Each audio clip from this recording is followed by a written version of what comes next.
Hi, my name is Mindy Sorg, and I'm the current Junior League President for the year 2009. This year, Junior League Cedar Rapids is celebrating its 75th anniversary, and with me today I have 4 past presidents of Junior League.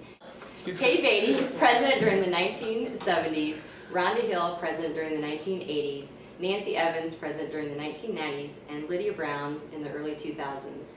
They all got together one day and started talking about past memories of Junior League, and this is a little bit how it went. Well, I remember when we were invited to join the Junior League, and we were all usually in our early 20s, and I happened to be, I think, 20 when I was invited, and it was very select. They had 3 sponsors for each person that was nominated, and I think it had more to do with what your parents did and how much money they earned, which did not necessarily lead to just a social group. Actually, the women did loads of great things, but it was very, very private and select. Well, it was very similar when I joined too. We had to have 3 sponsors, and it was secret. You got your invitation in the mail, and you didn't know it was coming. But they always referred to us not as a Rhonda Hill, but as a Mrs. Richard Hill. And if we were written up anywhere in a newspaper or anything to do with anything, our committees were listed as the Mrs. Richard Hills, everybody. I joined under the same system. The surprise invitation came in the mail, but times were already starting to change. There was a lot of talk about opening up the membership, and at the time I read a book a woman wrote about life in the South, and she'd written that one of the saddest days is when she realized she'd never be asked to join the Junior League of, I think it was Macon, Georgia, because no matter what she did, her mother wasn't a member, so she wouldn't get to be a member. But the book went on to say that her cousin told her she should move to Minneapolis because the Junior League of Minneapolis took anybody. And I remember thinking, well, God bless Minneapolis. But really was a movement to open it up and to make it more accessible to women who cared about volunteerism, regardless of what their mother did or their husband did or how much money they made. And a real push to make sure our reaching out statement was more than words. Well, and by the time I joined in the mid-90s,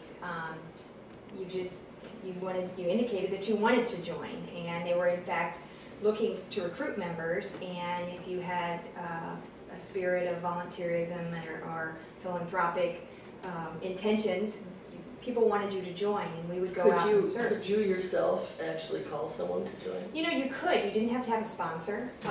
We had welcome nights. We started welcome nights probably in the mid-90s. Probably, Nancy, you were still there when true welcome nights started, where we just invited people to see if they would be interested in joining League, and we encouraged people, you know, to join in that respect. And I'm sure on written material from when you join, probably a lot of the written material will say, you know, if it's at a fundraiser or a project, if you're interested in joining the Junior League of, please check our website, please call this number. So, you know, League's advertised now. Please join us. If you believe in this mission, join us. Absolutely. And it was, you know, and also I think probably one of the biggest changes was just the fact that a lot of our members were working, you know, which would have been just even a major change in that respect. That definitely is one of the biggest changes in the years after or before. When I joined, if there were 1 or 2 women in the whole membership that worked, it was really, that was about it.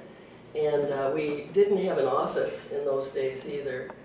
When I was president anyway, I think they might have had one at Brucemore earlier. But anyway, the only thing I had as president was a telephone line, a separate telephone line. Our meetings were usually held at the country club, and we always wore heels and gloves and hats, and I don't know that I ever wore a hat. But anyway, they were cocktail hour and so on, all of which was more a social thing. But anyway, we also had a great magazine called Legally Speaking, and it was very well done with professional pictures, stories written by gals in the League, and stories about our projects and fundraisers. And it was a wonderful way to communicate. And unfortunately, I don't know when that ended, if it was in the 80s. We still had Legally Speaking. Yeah, was I think it was just me. president, I and we think I had, could have killed Legally had Speaking. them 6 times No. a year by that time, rather Yeah. than monthly. And it was during my time too that Bruce Moore became a part of the National Trust, and then we were able to have an office there as it opened. However, Bruce Moore was only open during the day and not that much on weekends, and so nobody had access to it except from 9 to 5, Monday through Friday, basically. Nobody could, go in the evenings or anything for the office. When did you have your meetings? Were they during the day? All of our meetings were day meetings. We We didn't probably have had a couple token night ones, but we too dressed up and we were at a country club for our luncheon meetings. We got babysitters to go to our meetings. As far as communication, we did telephone chains, or many times I would drive around and put notes in people's mailboxes or something, because that was the only way we could communicate, especially if you had to let somebody know something quickly. Did you have many girls that worked then? A smattering is all, just a few. Also during my time is when Alina Morris came and spoke to leagues all over the country, and she taught us how to make our volunteer work translate onto a resume. And that was like a revolutionary idea to all of us, but it's the way many of us proceeded on into a paid profession after later on then too. Well, the ranks of women working just steadily grew.